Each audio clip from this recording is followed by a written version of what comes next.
Steve Jones with the Hardscape channel here. I've got Joel Guth from IQ Power Tools. Welcome, Joel. Thank you for having us, Steve. Well, we found your products and stuff at Hardscape North America last year, and you weren't here.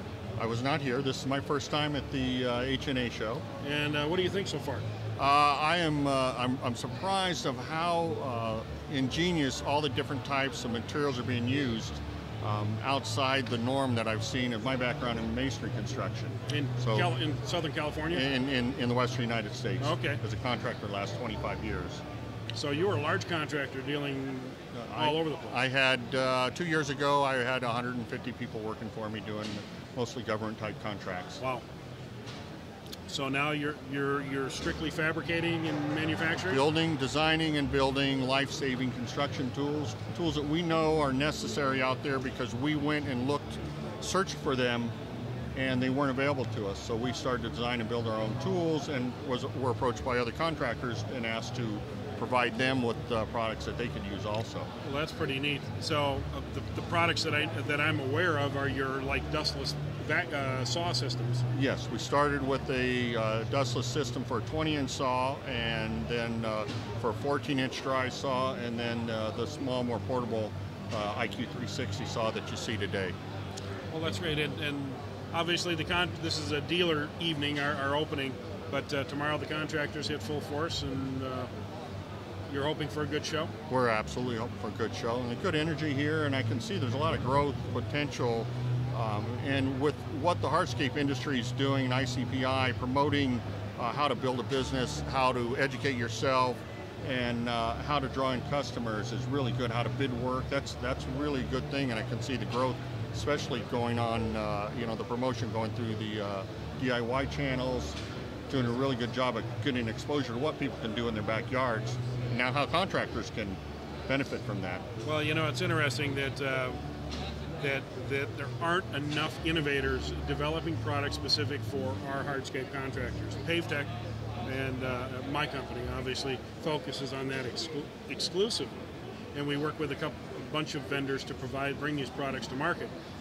Your product, the dustless systems, focused on hardscape / masonry contractors, is great, because we don't normally find people with a contractor background, that understanding of guys that are working in the field and their difficulties. I mean, we have a lot of people, a good customer of ours, a good friend of ours, MK Diamond, Brian Delahut, nice guy, but they're not field people. They weren't contractors. I mean, they talk to contractors, but the development of their products sometimes is missing a few important components, and that's why we think it's what you've done and what you're continuing to do is great for the hardscape contractor. Well, there's huge opportunity. If you look back at the tool industry for the last 70 years and look at when the clipper block saw was invented, it was patented, I believe, in 1937. And you look at a 2010 clipper block saw, and it's essentially the same. I mean, it's a Husqvarna now. You look at what's happened to skill saw when it was built and what it was designed back in the 30s and 40s when it came out and what it looks like today. There's such opportunity for innovation in our country and for us to change and incorporate new technology into the tools, build it right into it. And maybe you're not going to sell 100,000 of them, but you can certainly sell 10,000 of them, and it'll benefit the contractor, the guy out there on his hands and knees, bending over, working hard every day, create a safer, more efficient work environment for them. And efficient means money, and that's where we that's where we try to push our customers and the people that we talk to. Is that you have to look at being as efficient and as profitable as you possibly can. And that means employing all the mechanical advantages of proper saw equipment, proper compaction equipment, proper installation tools.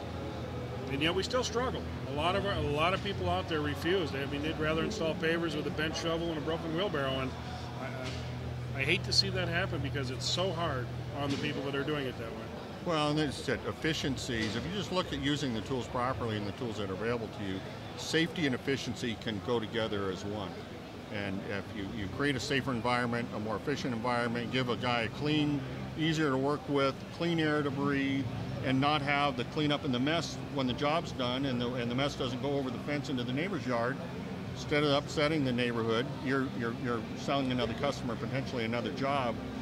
at the same time. You know, and being in the field myself, I mean, those issues were constant. That's why we used to cut wet, but we still ended up with this big mucky hole at the end of the job that we had to clean up and restore at the end of the job. That's part of what we face in California and in other states with the stormwater runoff situation. They didn't want you creating all this water and wasting the water, and two, creating the mix where you can't even wash out a wheelbarrow onto the ground there. So dry cutting, and then the hazards, and as the more research I did and understanding what the silica exposure is to people, and said I first dry cut in 1983. I bought my first dry cut blade, put it on a table saw, and I was cutting brick with it. And I did the same type of technique, putting a bandana or something over my mouth, a t-shirt, and I was cutting. And we did that for many years, but the more we learned, the more we understood that we need to avoid those kind of things. Well, you got to learn to move the saw to the wind so it blows dust away from your face. Been there, done that. You know, it was kind of funny. My first table saw was a big Target saw. Yeah. It was my first saw, and I was so proud. The company in Minneapolis, they financed it for me and everything, you know, and they had a blade user now. And ultimately that got to be a little bit, it was a huge thing, you know, and it was electric. So we had a big generator we had to drag with us. But one of the interesting modifications I made to it was to add a valve system so that when you push down the pedal, it was the only time the water ran. That's a good idea. And because pedals are not really used these days on hardscape jobs, but I've always wanted to see a company develop a tray that when you push the tray forward, it activates the water system. And if I remember the numbers correctly, we went from using, because we started to measure our consumption of water, we went from using 300 to 400 gallons a day on the wet saw down to under 40. And the tray never got wet. It dried that quickly that when you were done cutting, there was no gooky residue. I mean, it got crusted onto the saw, no question. But there was no runoff, there was no mess, no nothing.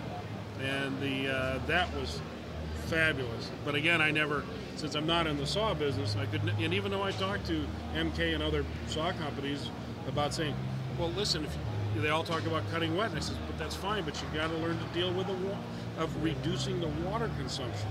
Use it when you need it, and not let the thing blow all the time. Well, doing that has its drawbacks too, because then you let that staining on the product that you have to come back and clean it sometimes. So trying to find that balance of eliminating it. And part of the big systems that we have, the second unit I ever sold was to a block manufacturer, because they were wet cutting and they left a residue of stain on their block, and then they would have to possibly go back and clean the project afterwards. So a large paver manufacturer and block manufacturer, Angeles Block in California, started using it, and then they added them to all their plants. So they dry cut everywhere. So they eliminated the water runoff problem and the staining problem with them too. Yep. And they continue to use them today. Yeah. They were running 2 shifts a day.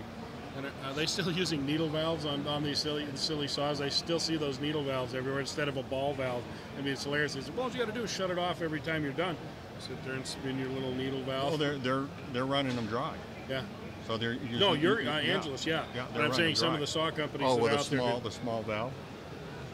There's a lot of opportunity for improvement in the tools that we use every day, and you know, getting exposure to contractors, seeing how they do things, understanding what they do, and then we take and listen, and we hear that from 1, 2, 3, or 50 different people. We know that's a change that needs to get incorporated into the product and help them solve their problem for the next design. And that's the fun of it. I mean, I'm enjoying that. That's a lot of fun to be able to do that. Well, Joel, I mean, it's great to have such an innovator in our business now, helping our customers come up with new products. I want to thank you for taking the time with the Hardscape channel. All right. And I want you all to look up IQ Power Tools on the internet. Thank you. Thank you for having me. Thanks. It's been a pleasure. This is Steve Jones with the Hardscape channel signing off.